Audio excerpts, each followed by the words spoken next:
Hello friends, आप सभी को स्वागत करता हूं अपने यूट्यूब चैनल रेलवे जॉब सफ़र 7.0 में। जो लोग इस चैनल पे पहली बार हैं, चैनल को सब्सक्राइब कर बेल आइकन को दबा लें ताकि आपके पास नोटिफिकेशन पहुंचे सबसे पहले। दोस्तों, आज एक अहम मुद्दा पे बात कर रहे हैं कि जब से रेलवे ग्रुप डी का आंसर की आया है, जब से कई ऐसे छात्र हैं जो पूर्ण तरह से डीमोटिवेट हो चुके हैं। कई स्टूडेंट के आंसर के आने के बाद अगर हम कमेंट देखें तो किसी ने कहा कि मैं तो लूट गया, मैं 3 साल से प्रिपरेशन कर रहा था, 3 साल से तैयारी कर रहा था, मैं बर्बाद हो गया, अब मेरे पास ऑप्शन नहीं है, मैं क्या करूं, आगे क्या तैयारी करूं या छोड़ दूं, इस तरह के मैं सुसाइड कर लूं, इस तरह के बहुत सारे स्टूडेंट का कमेंट हमने देखे। तो इसीलिए इस वीडियो को बनाने का मतलब हुआ कि चलिए एक वीडियो बनाकर लोगों को कुछ सीख देता हूं। तो दोस्त,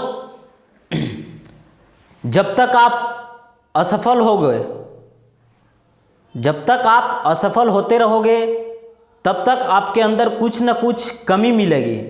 उसी कमी को दूर करना है।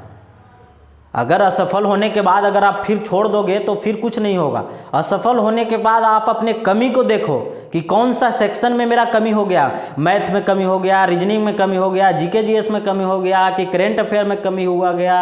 इस तरह से आप उसके अंदर कमी को पकड़ो, किसमें सबसे ज़्यादा कम मार्क्स मेरा है। अगर आप आंसर की मिलाए हैं तो उसमें आपके नेगेटिव ज़्यादा आ गए। इस तरह से उस कमी को पकड़ो कि अरे नेगेटिव ज़्यादा ले लिए, तो उसी को दूर करना है। तो दोस्त, कई ऐसे स्टूडेंट से हमने बात किए थे जो 80 बनाए थे वो 48 नंबर पे आ गए, कई 85 बनाए थे वो 45 नंबर पे आ गए। तो ऐसा कैसे हुआ? कई लोग तो तुक्का मारने वाले भी थे। तुक्का मारने वाले की बात हम नहीं करेंगे, जो लोग अच्छी तरह से मेहनत कर रहे थे और उनकी बात हम करेंगे। तो लोग, दोस्त, जब आप एग्जाम हॉल में होते हैं तो आपके अंदर एक माइंडली प्रेशर होता है। इस माइंडली प्रेशर में आपसे कई तरह के मिस्टेक हो जाते हैं। बहुत तरह का मिस्टेक हो सकता है। आप हो सकता है किसी मैथ का आंसर सही बनाए, सही बनाने के बाद जैसे ही आप टिक कर रहे हैं तो ए टिक करने का बी में हो जा रहा है, क्योंकि बहुत छोटा छोटा वहाँ पे रहता है टिक करने वाला। इसलिए इसमें भी आप किसी का मिस्टेक हो जाता है, किसी का और किसी तरह से भी मिस्टेक हो सकता है, किसी के पास टाइम नहीं मिला। इस तरह से आपके अंदर एक कमी मिलेगी। उसी कमी को नेक्स्ट एग्जाम में, उस कमी को दूर करके अच्छी तरह से प्रिपरेशन करके नेक्स्ट एग्जाम में बैठें। ये नहीं कि अगर नहीं हुआ तो डिमोटिवेट होकर एग्जाम को ही छोड़ देते हैं, अब नहीं तैयारी करेंगे, अब कुछ नहीं होगा। दोस्त, अभी बहुत सारे ऑप्शन हैं।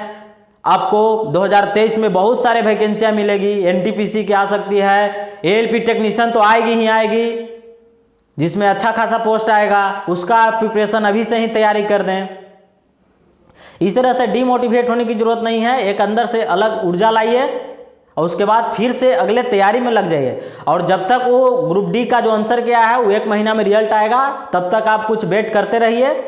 हो सकता है रिजल्ट हो भी सकता है 45-48 वाला का, कुछ कहा नहीं जा सकता है। कई ऐसे बोर्ड होते हैं जहाँ पे कट ऑफ कम जाते हैं।